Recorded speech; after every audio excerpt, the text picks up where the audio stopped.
back, Billiken fans. It's Zach Miller and Peter Hale. This is the Midtown Madness podcast, and I'm playing injured, Pete.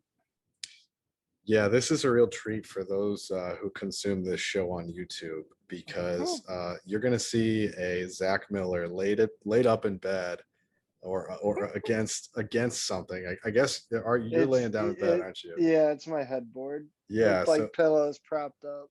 And a sling over his shoulder. Unfortunately, in this week's Innsbruck Triathlon, he took a spill on the bike. Zach, how you feeling? Oh man, anything for the podcast. So I mean, the road rash was the issue yesterday, and now it's the muscle and the joint pain, and the upper back. I'm lucky that I didn't hit my head. Yeah. And B, I didn't break any bones. They tried to tell me I hit my head, but really I just rolled over my head, causing some scuffs on the helmet.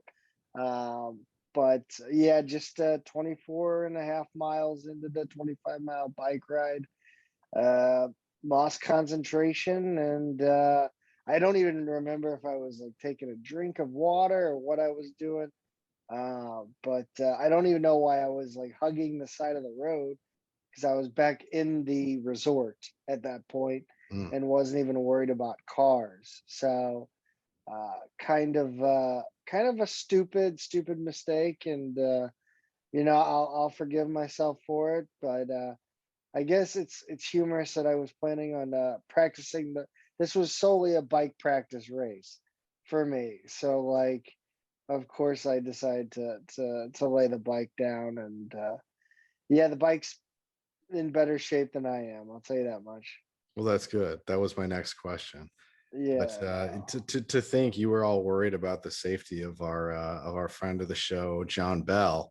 Yes. And here you're the one whose safety we needed to be worried for in the first place.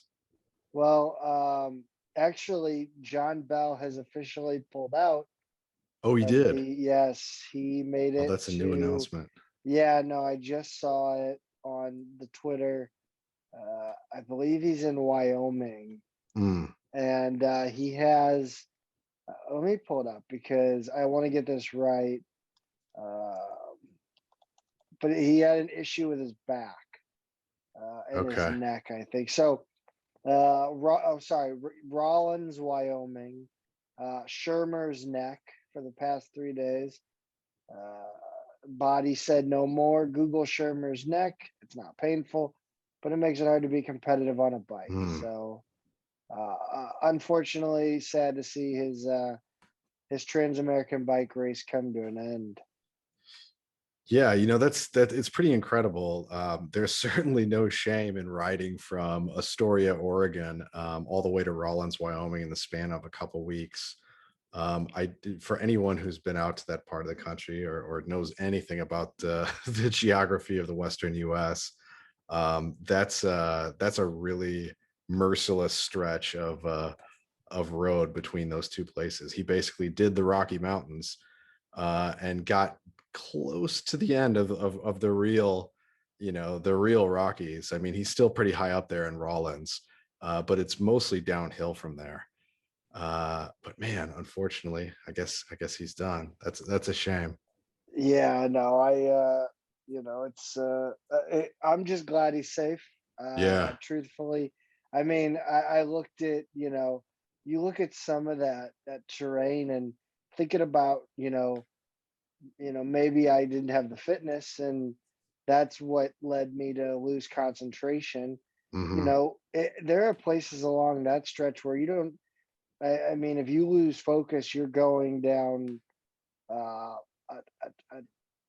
You're taking a horrific and most likely fatal spill. Yeah, it's not just hitting the ground; it's elevation that you've got to be concerned with there. Yeah, I'm sure the people that sit around me at basketball games will be familiar with the string of expletives I let out of my mouth as I tumbled across the gravel. They would not be surprised that during my fall, I was still yelling just horrific words. Yeah. But yeah, no, I'll be all right. And we we had this scheduled. Glad we scheduled it for Monday. Yeah. Because we would have definitely had to cancel it yesterday. But Yeah. we got an interview. We've got Momo Sise coming on the pod, Pete. Yeah, another of the incoming class of 2022 for SLU, and he'll be a freshman. He's not a transfer. Yeah, it's weird to like. It feels like we spend so much time talking about transfer portal that Right. you forget that there's freshmen that still commit to join the squad. Yeah, and he's got he's got a unique background. I think people are gonna like hearing about that. He was originally committed to SMU, signed with them back in the fall, and then they had a coaching change this spring, which freed him up. And um, interestingly enough, I looked back at his recruiting, and a lot of the other schools that were really in on him also happened to have coaching changes.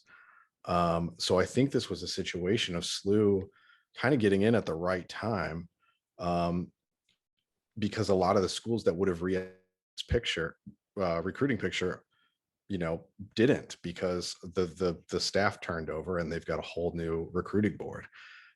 So there was a little bit of an opportunity here, and it's not every day that a 7-foot center, tremendous size and raw ability, just falls in your lap in the spring like that, which isn't to take anything away from the job the coaching staff did jumping in here, but they seized an opportunity, and SLU might have a real gem here.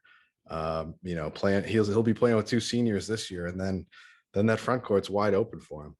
Yeah, and I'm excited to get this interview started. So we're going to kick it over there right now. All right, Billikens fans. This week we are talking to Momo Sise, who recently announced his commitment to SLU out of the Putnam Science Academy in Connecticut, where he graduated in May, a native of Dakar, Senegal. He played in France before heading to Hillcrest Prep in Arizona, and eventually ending his prep career at PSA. Now he joins the Billikens front court along with 2 fifth-year seniors in Francis Okoro and Jake Forrester. Momo, thanks for joining the Midtown Madness podcast. All right, thank you, sir. Thank you. I appreciate it. How long have you been in contact with Travis Ford and staff? This seems like it kind of came out of a little bit of nowhere, so when did you start getting recruited by the Billikens? So I was talking to them like 1 month ago. They was talking to my coach in Arizona. So my coach, he's like my big brother. So like he linked with a lot of coaches. So for my recruitment, that's why I know them. When did you start playing basketball? In Africa we start playing soccer. So yeah, I started playing basketball when I have 17. So okay, wow. Yeah. I hear that, like that seems pretty common with African recruits. You hear a guy go, I played soccer my whole life, and then all of a sudden I grew 6 inches, and then it was like I got to play basketball now. Yeah. So I started playing basketball like when I was 17. So I start like grew up. So my big brother told me to start playing basketball. So then what was it that brought you to France? Was it pretty quickly after you started playing basketball? Yeah, it was pretty quickly. It's like 2 years later, I moved to France to play in the under 18. Well, so at that point when you started playing basketball, did you give up soccer altogether? And I'm curious because I'm a soccer guy, and Peter and I both enjoy soccer. What position did you play? Yeah, I was playing middle. Okay. Yeah. So did a team come find you, like a French team? I know you played for Monaco. Yeah, they come find me. Yeah. Okay. And did you live in Monaco when you were over there? Yeah, I was living in Monaco. What was that experience like? Yeah, that was a big experiment. So I live with my family. so it's not easy to do that. I Mhm. was young too, and my mama passed away like in 2017 too. So that was a hard moment to me. So like, but I really enjoyed it. Yeah, sorry, man. Do you still have your siblings back in Yeah, Senegal? yeah, I got my two big sis and my one big brother. I'm the So you baby. have, so there's four of you? Yeah, it's four. I'm the baby.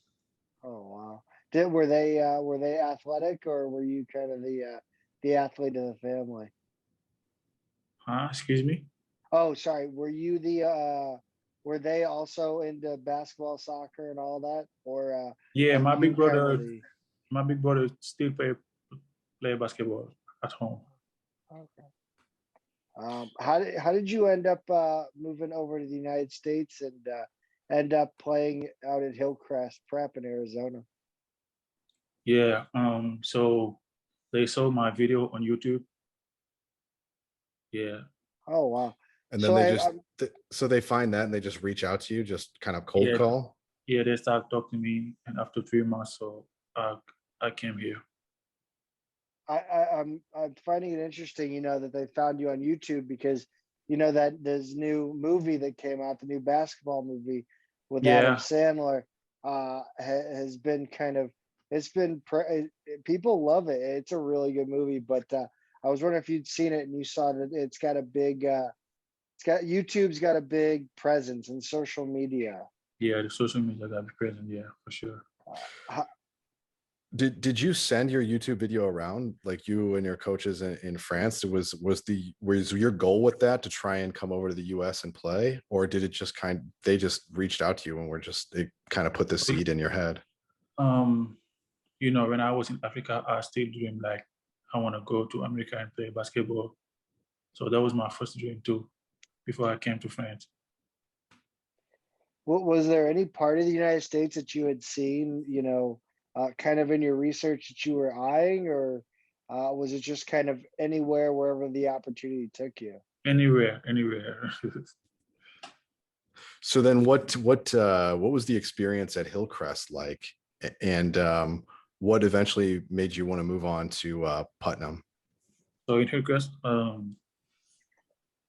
that was a good that was a good experiment too. So I really enjoyed with the coaches.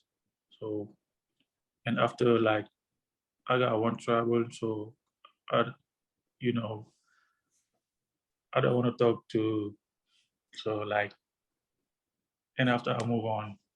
Mhm. Yeah. What was it? The move over to the United States, was there was anything that surprised you when you got over here? Any kind of like, culture shock uh, coming from France, Senegal over to and Monaco over to the United States? Yeah, in Europe the basketball is different. So they let you like here, um, they play like they play at like showtime, so dunk and so but in Europe they play basketball with the how can I talk? Fundamentals. Yeah, the fundamentals, they teach you like how to dribble, how to shoot a lot. But here but here it's showtime, so you gotta like play hard, dunk, like scream like yeah, It's funny. So Yeah, do you feel like you have both of those halves to your basketball, yeah, like yeah, to I your got both. game? Yeah, because Um, like playing in Monaco helped me a lot. Learn how to step out and shoot a little bit. Yeah. Uh, what would you say is, your favorite part of playing basketball, or the part of your game you're most proud of? So my favorite part is like I can play inside and outside too. Nice. What about your defense? I assume shot blocking, rebounding, all part of your skill set. Yeah, yeah, I love black shot. Yeah, because I got a timing. Yeah, and that's one where you can really celebrate too. Yeah. Um, so, you signed with SMU back in November, and then Mhm. they had a coaching change this spring. You didn't opt out right away, though. What was kind of the reasoning or the eventual decision to find another place to land? So because they got a new coach, right? So after the coach, he called me like he was told me like um he loved to work with me, and after that he changed all the assistant coach, and I saw like the player move on. So I was I was trying to call him, so he didn't answer me. Hmm. Oof. Yeah, and after I told to my coach in Arizona, Coach Pierre, he like my big brother. I talked to him, and I let him know like I called the coach and he didn't answer me. Oh Wow. So that kind of makes the decision for you then. Yeah. man.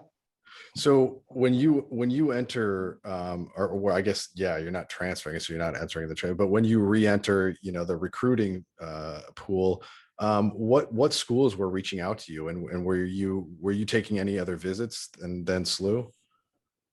No, I was talking to the Pacific coaches, the Pacific in California, Hmm. mhm, the Boston University too.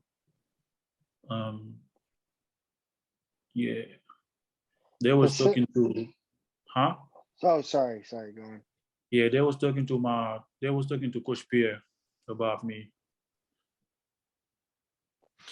And then so then what ultimately makes SLU kind of stand out from those other schools? Yeah, because the head coach called me, the head coach called me like I was like, wow, that's the first time I talked to the head coach like for the recruitment. So he called me. He told me like he wanna work with me. So we got the same point. So I told them to make the visit for me. Yeah.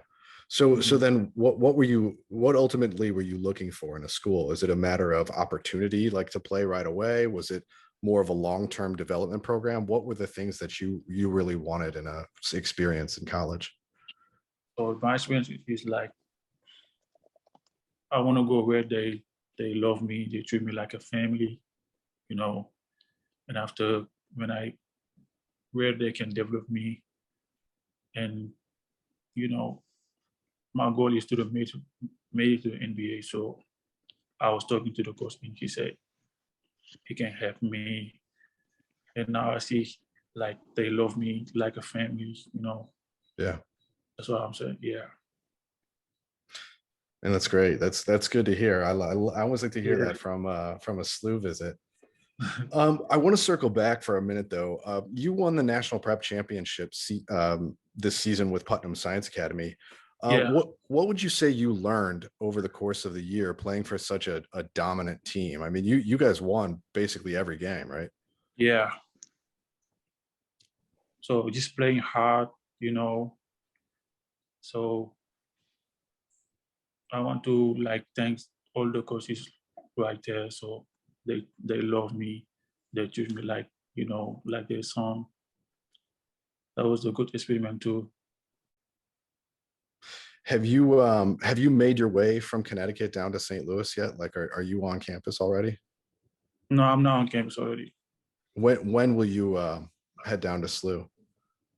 Um, I know probably like next week. So I have to wait for my I-20. Oh, okay. Yeah. Which is like the international student Yeah, visa. the international students, yeah. Yeah, okay. All right. Yeah, so some of that stuff takes a little bit of time. Yeah, it's a little bit of time, yeah. But it's good. So you talk about your inside out game, you talk about your shot blocking ability. What other skills of yours do you think make you ready to play at the college level right now? I can play hard. I can like bring the energy. I can shoot the threes too. I love to shoot the three. Hmm.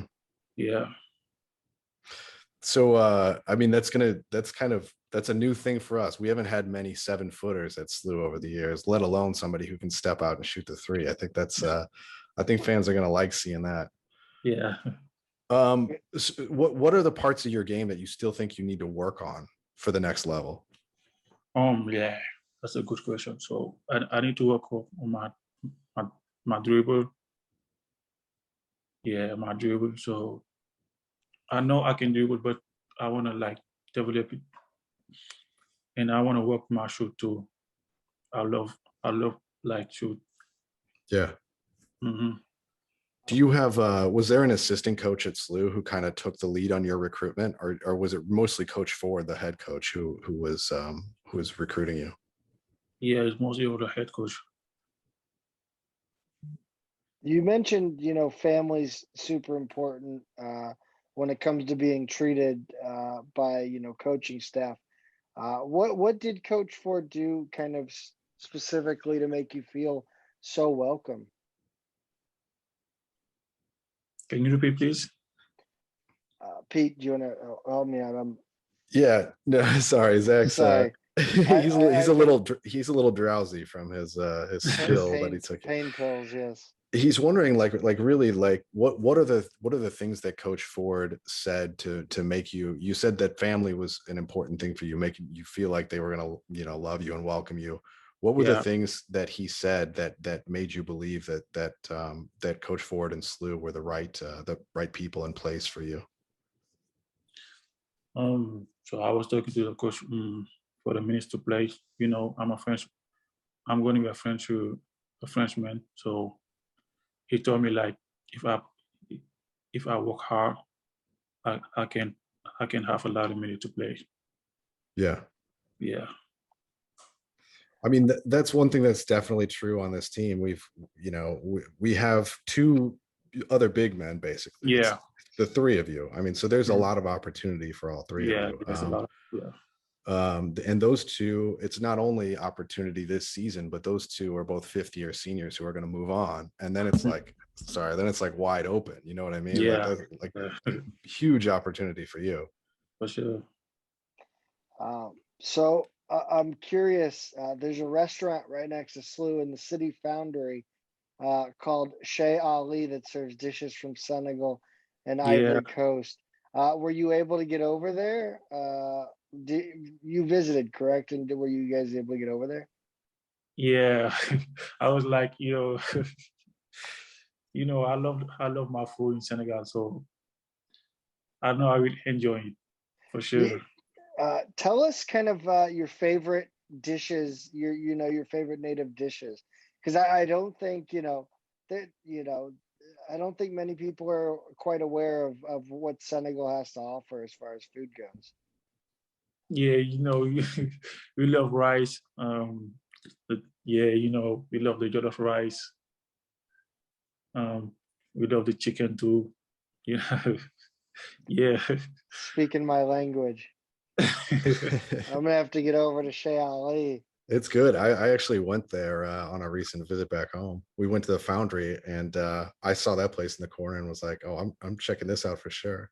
And then I saw Francis Okoro.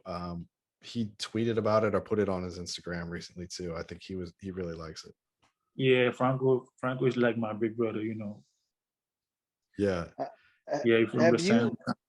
Have you had any chance to get to know your point guard this year, Yuri Collins, and what most excites you about playing with him?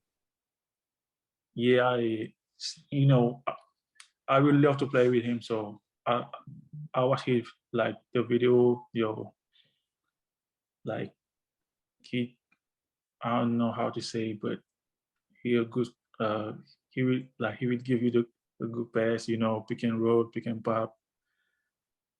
I know I would love to play with him. He knows how to find you. For sure. Yeah. Hey Momo, we really appreciate you coming on, man. I know it's kind of tough to do these things over Zoom, and we're speaking English, not your native tongue, and I really appreciate you you taking the leap of faith and letting us pick your brain for a little bit. So, and Bill, I'm sure Bill, I know Billiken fans are excited to have you on campus and watch you play this fall. Sure. Thank you Yeah. too. I appreciate you too. Very excited. And there's also an NBA game on right now, NBA finals Yes. on right now. So we'll let you go enjoy that. All right. Thank you. I appreciate Take it. it All right. easy. Thanks, Momo. Thank you. I will. I look, Pete. I know that could not have been easy for him as much as as much as it was kind of tough on us. It had to be twice as tough on him. And I'm sure I wasn't making a whole lot of sense either. So, kudos to him for joining the show and giving it a go, because I don't know if I would have had the stones to put myself out there like that. He was really gracious, when we finally got a hold of him, and then he was really easy to kind of set this up with. He was on time, very punctual. He seems like a really good dude who's trying hard. I mean, it's crazy to think that just a few years ago he started playing basketball, and then finds himself in France and then in the US, for the last almost year and a half. He's this, he showed up in the US in January of 2021. And yeah, English is not his first language. So it's going to be a steep learning curve for him early on. And I think if people kind of, he's definitely got an accent, but if people stick with it, I think it's, there's a really good guy, and yet another player I think kind of fits the character of this team, and we're going to see him work hard, and huge opportunity for that guy, and huge upside in his game as well. It seems like all he wants is an opportunity, just a chance to try, and I think he's going to do well here. Yeah, it'll take a little time, and he's playing behind two fifth-year seniors, but once he finds his footing and kind of gets the rhythm, I think he's going to be good. We move from a newcomer to the Billikens to a new departure from the Billikens, and it's not on the court this time. It's from on the sidelines. Coach Ray Giacoletti, an assistant for Coach Ford, has announced his retirement not long ago, actually, less than a week ago. June 9th, I believe, was the day. He's had a lengthy career of a lot of experience, and he was kind of the elder statesman, I guess, not to say anything about his age, but just in terms of experience on the staff. We're going to paraphrase West Pine Bills here. They said Ray had a lengthy coaching career with 14 years as a head coach between North Dakota State, Eastern Washington, Utah, and Drake. As a head coach, he made a Sweet 16 at Utah, was Big Sky Coach of the Year in 2004 at Eastern Washington. And he was also a Gonzaga assistant from 2007 to 2013. So he hasn't just led programs at a lot of different levels. He's worked with some of the best coaches in the game as an assistant. Just an excellent career he's had, and sad to see him go. It's definitely a little bit late in the cycle too, so it's going to be interesting to see what SLU does here, which I think leads us into our next topic here. What are you thinking in terms of a replacement for SLU for an assistant? Stanley Sugarman of the Philadelphia 76ers. No, that's clearly on my brain because I spent all day watching movies, and I got to see that one, and it was really good. I enjoyed it.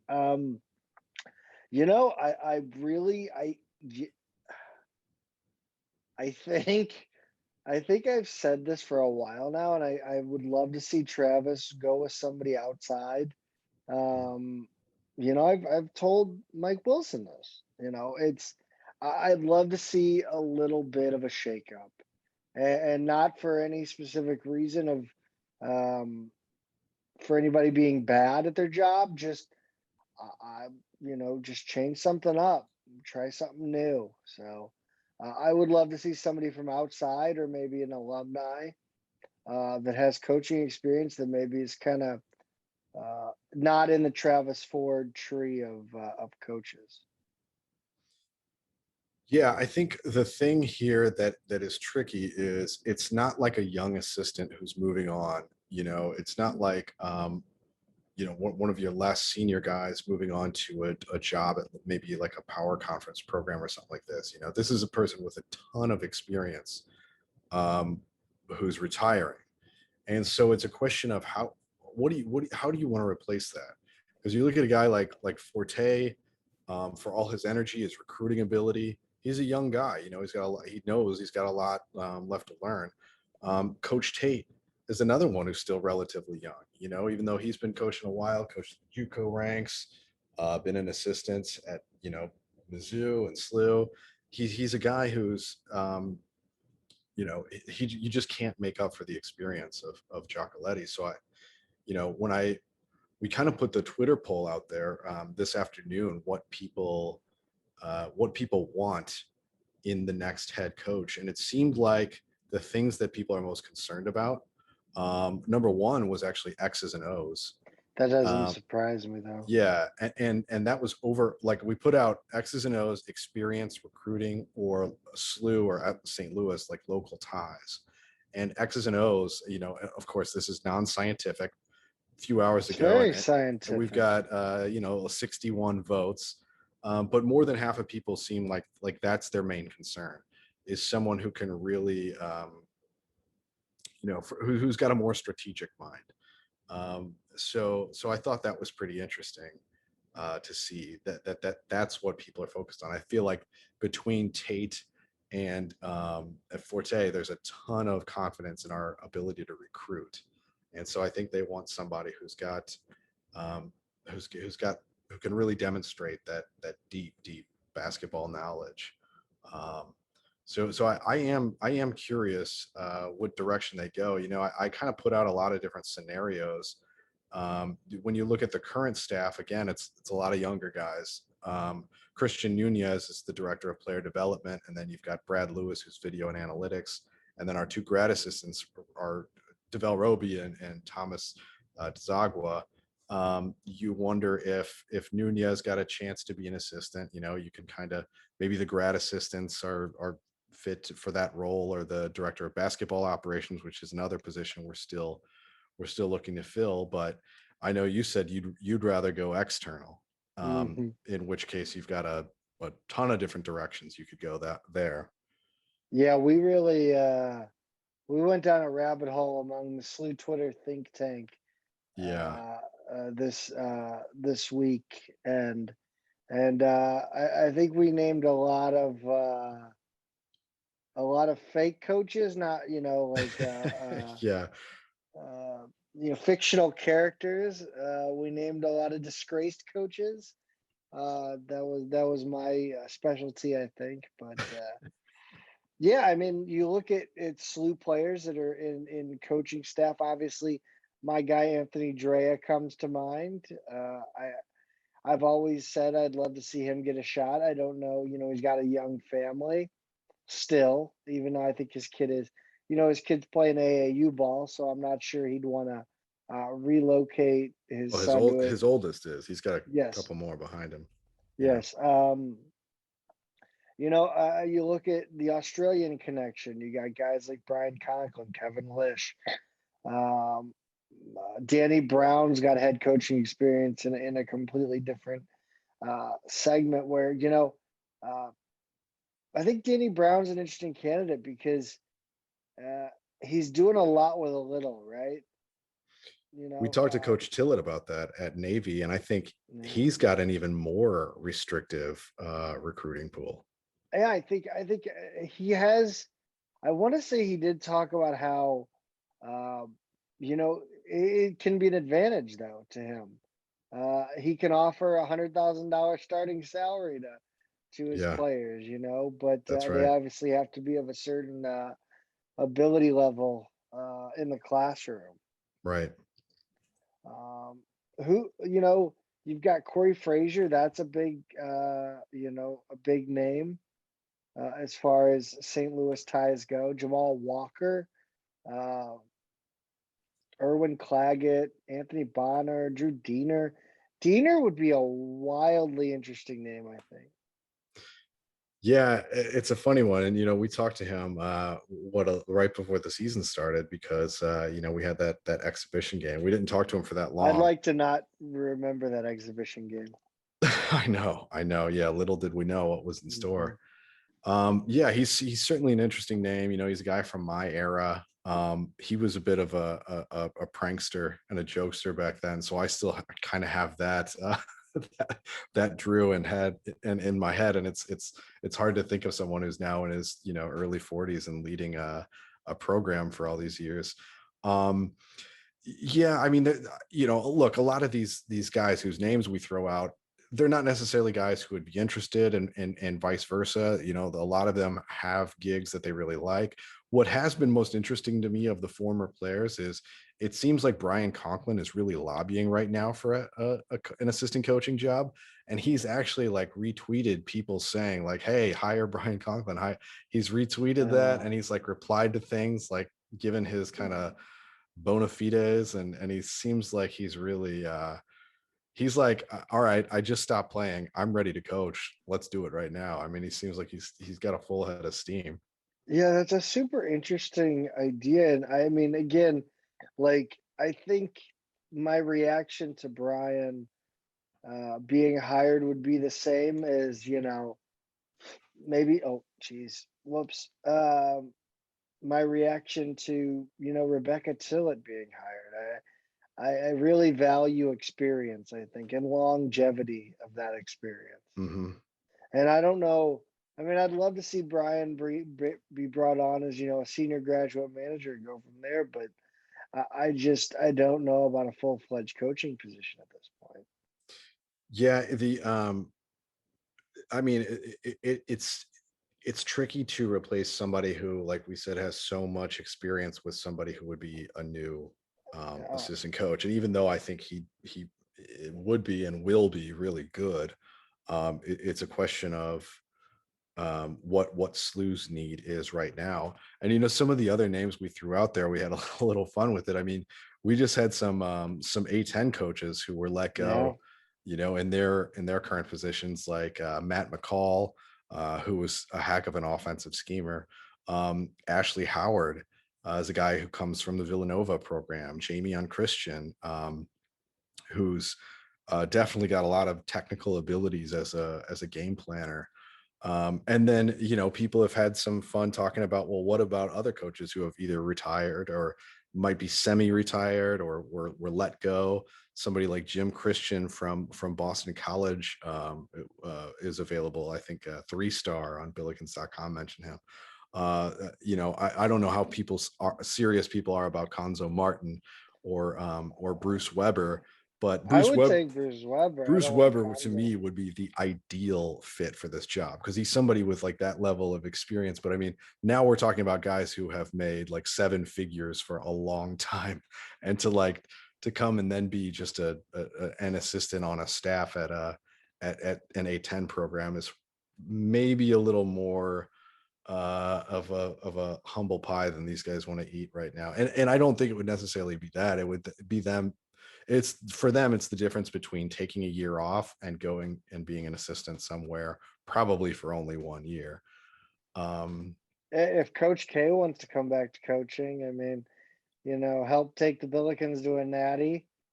It's cementing his legacy as the greatest of all time, right? Like Yeah, I mean, Coach K, let's do it. let's see how much he really loves the game. Yes, Go start if over and do something else. if he's that committed to being a college basketball coach. I always wondered that. I don't know if I've ever expressed it in this iteration of the show, but I've always wondered why coaches don't try to do that. Kind of like Rick Majerus did here at SLU. He had a long run at Utah where he was super successful and really cemented his legacy there, and then came to SLU and said, "Hey, I'm going to do it again." There's not a Yeah, lot of builders out there, it feels like. yeah. Majerus clearly was a guy who just who couldn't quit it. He just loved it too much. And yeah, We're talking about coaching or food? well, hey, both. I mean, Yes, sir. he came to the city that has the hill, so Yes. uh Yeah, I mean, but I agree with that. And you know, some of the other names that I kind of thought were interesting that people were throwing around. You know, like you've got a guy like Barry Henson who's floated around this general part of the country for a well, basically all of his career, you know, Dude just loves the Midwest somewhere basketball between scene. Oklahoma and Indiana. Yeah, and he's on Oklahoma State staff right now, but he's not an actual assistant. He's like more of a, you know, like when Giacoletti came to SLU, what was his title? It wasn't Special assistant to the head that. coach. That's right. Yeah, and that's kind of what he is at Oklahoma State. They call him an analyst there, but I think it's more or less the same idea. Yep, I'm He's not a also an recruiting assistant. analyst. Yeah, And me too. Um, and so I thought that was kind of an interesting name. And then somebody tweeted at us today, Dan Muller, who was a head coach at Illinois State. This was Eric Pitlick said this. Ideally, I would like somebody who has a strong track record of developing post players, and so he threw out Dan Muller was one that I thought was interesting.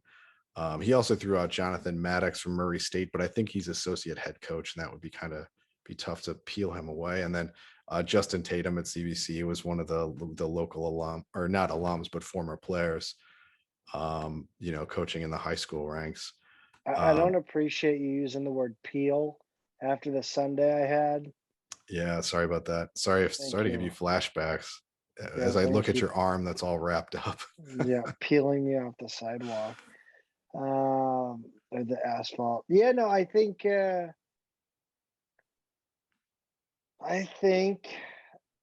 you know, again, I want to see someone with experience. I want to see kind of because Giacoletti had a lot of scouts. I think. Well, I mean, everybody had about the same, but I think his scouts tended to be, you know, I guess better. I don't know. You, people who are kind of giving him tips or what. Well, I would love to see, you know, I place a ton of value in experience and older coaches that have been around forever Mhm. and have again, I want to see a little bit more of a diversity of opinion or diversity of style on the bench, I think. Yeah, yeah. Um, and I don't know if, you know, just moving somebody up and bringing in someone to start their career is the right move in my mind. Yeah, and the tough part for me is like I look through so many of like I really like all the guys on our staff Yeah. right now internally, you know, and like It's I hard to want say that I I want know. anybody to, yeah, it's impossible. Yeah, it's like I want these guys to succeed, but yeah, I want what's best for SLU. At the same time, it's tough. You're rooting for everybody. And I don't think any of them have done a bad job. I just think, No. again, I want to see it's kind of my same opinion when I talk about, you know, the administration of the athletic department. I wouldn't mind some diversity, some new blood, you know, Hmm. at the close to the top or at the top. Not that Chris May has done a bad job. I just, you know, change it up, but I don't see that happening given that Travis Ford's going to be here a while. So Yeah, yeah, and it's kind of exciting to think about all of the different possibilities, and I'm just really curious to see what they do with this. And like I said, we're still looking for a director of basketball operations too. So it's definitely going to be a little bit different staff by the time the season really gets going. yeah, I'm definitely looking forward to it, and we're still looking for a director of basketball operations too. Um, as far as scheduling news, I feel like we literally did the same segment last year. We announced Billikens versus Drake. Yeah, yeah. The difference here is instead of Vegas, we're playing at home on December 17th. And we this will be a home and home, so we'll play at Drake next season. So hopefully there's nothing floating around that's actually canceling basketball games this year, and we'll play Drake. Kind of the fun thing about Drake is this is in SLU history, I believe it's our second most common opponent after Oklahoma State and its predecessor. I think Oklahoma State was used to be called Oklahoma A&M, and when you combine Uh, those, if I recall correctly, I think we've played that school 1 or 2 times more than we've played Drake. But there's a very long history between SLU and Drake. But the weird thing is we have not played since the late 80s, which is kind of crazy to think that we played them so much for like 60 years and then just kind of stopped. Yeah, it was Oklahoma Agriculture and Mechanical College from Yeah. 1890 to 1958. So if you look at SLU's record book, those schools look like different schools. There's Oklahoma A&M and there's Oklahoma State, but that's really the same school. And when you add those up, it is more than we've played Drake. But Drake, SLU, a lot of history. That's such an interesting random school Yeah. to have, as you know, it's not SIU or SEMO or SMS or Missouri State, but it's Oklahoma State, which is where our current coach was at before here. So Yeah. very interesting. Yeah, I think it's just one of those things like in the, back in that era, it was just which schools actually had a legitimate basketball program. And, a lot of the teams we played back then now are, the Division 2, 3 NAIA. Some of them are defunct schools altogether. I mean, you never really knew what it was going to be, but I think, you're not flying all over the country. So you had to have schools that were within a sort of reasonable distance and they would play a few games over the course of a weekend. And if you're doing that in the infancy of your program, and honestly, the infancy of the game, you sort of have these reliable opponents that you can play a few times a year. And that's what they wound up being for the first several decades of both of our programs. And again, just not a team we really play anymore. But yeah, kind of an interesting history there if you go back and look at it. Moving over to women's soccer, they announced their 18-game slate this past, I believe yesterday or today.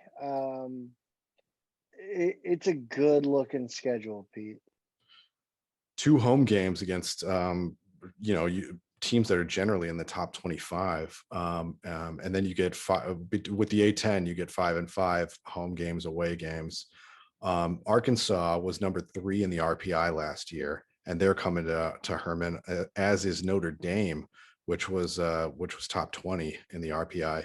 And then you've got Nebraska, a Big Ten school, and the women's bronze boot game with SIUE. So, I mean, what an ideal non-conference home slate there between schools that are all going to have some interest to the fans, right? I mean, there's no bye game. There's not like just some random school nobody cares about. I mean, you've got the Big Ten, you've got the ACC, the SEC, and really, really good programs in there, plus the bronze boot. I mean, that's about as good as you can do for your home schedule.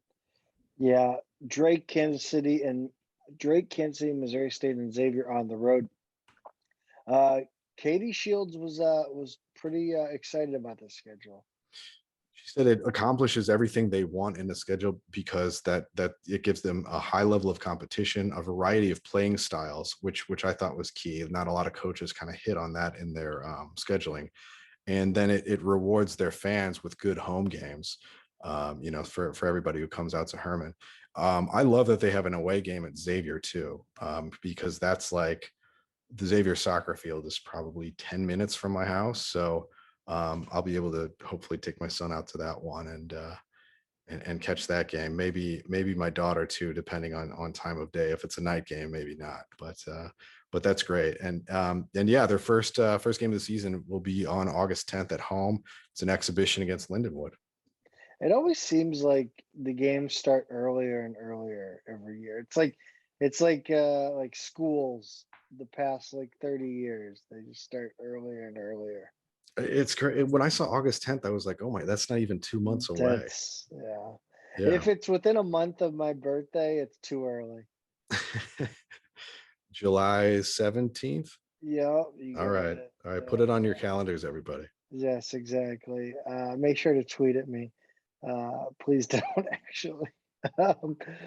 Baseball, Cameron Fair and Logan Schmidt signed deals to play in the Frontier League. The Fair will be with the Florence Yalls, and Schmidt with the Joliet Slammers. Yeah, Billikens in the pros. It's not they're not working their way up the MLB system. This is an independent league. This is the River City Rascals are in this one. The defunct River City Rascals. Yeah. Sorry, they were in this league though, right? Yeah, it was fun. Like I loved going to those games. But yeah, they now they're a college. I think it's the O'Fallon Hoots, and they're a college wood bat team. I think summer league Okay. team. So kind of like Okay. the Savannah Bananas. Right. Yeah. Okay. Yeah. All right. I'm looking at the league now. And yeah, so the Gateway Grizzlies are Yes, still they're still there. is. Yeah, and because they're just across the river in Sauget, Illinois. The Florence Yalls is actually kind of a local team to me. That's probably less than a half hour from my house. Wow. They're named after the local water tower that you can see from I-75. It used to say Florence Mall, but it was against, I don't know if it was state or local ordinance. You can't advertise a business on a water tower. It has to be municipal. So they changed mall to y'all, and they added a little apostrophe. So Florence Mall became Florence Y'all, and now the baseball team it used to be called the Florence Freedom, and they're the Florence Y'alls. So now you know a little Frontier League history. That is incredible. Yeah, I miss. I know when the Rascals started playing, they really leaned into like old school uniforms. Everybody was wearing the stirrups and the high cuff, and then that kind of went away and just kind of became a generic. I mean, it had its shtick, and then they kind of just moved away from it. I actually did an internship with the Rascals post college, so it was fun. Nice. Yeah. Yeah. We talked a little bit about Jon Bell. Pete, do you want to just reiterate for the people? Yeah. So he unfortunately ended his journey in Rawlins, Wyoming. Like we said earlier in the show, I was all excited to give an update. That unfortunately, the tweet that he ended it happened less than an hour before we recorded. So I had not revisited his feed yet and seen that. On June 11th, he tweeted from Virginia City, Montana, saying it was maybe the best town on the whole route. They cheer you when you enter town and then bring you an adult beverage, my kind of people, he said. So yeah, unfortunately, his journey comes to an end. We'll probably still want to have him on to kind of talk about how it went and see if maybe he's going to give this thing another try in the future, if he's really the madman that we think he is. Yeah, I can safely say that I don't think I will try this race, and major stones on J Bell for trying to accomplish it. And there's really no shame in backing out because of injury. So not at all. He said from a bed with heavy eyelids and a sling around his shoulder. Yeah, I gotta apologize to everyone. Like I wanted to get this out. I wanted to do it. I didn't want to disappoint Momo. I didn't want to cancel on him, but I tried, and I hope I didn't bring down the show too much. No, not at all. I think people appreciate your dedication. I mean, that's crazy to have the crash and the day in the ER and all the medicines you got to be taking now and still do this. It shows. I hope everybody recognizes how devoted this man is to the show. Thank you. That wraps up the week that was in Billiken Athletics. Don't forget to follow us on Twitter at Midtown Mad Pod. At Peter is a tweeter, at Zach Miller MMP. Of course, we're on Instagram now at Midtown Mad Pod. Of course, we appreciate all suggestions you may have for the show. And go subscribe to the show on all platforms. And if you haven't left a review, don't be afraid to drop us 5 stars as well as that review. As always, Pete, go Bills. Go Bills.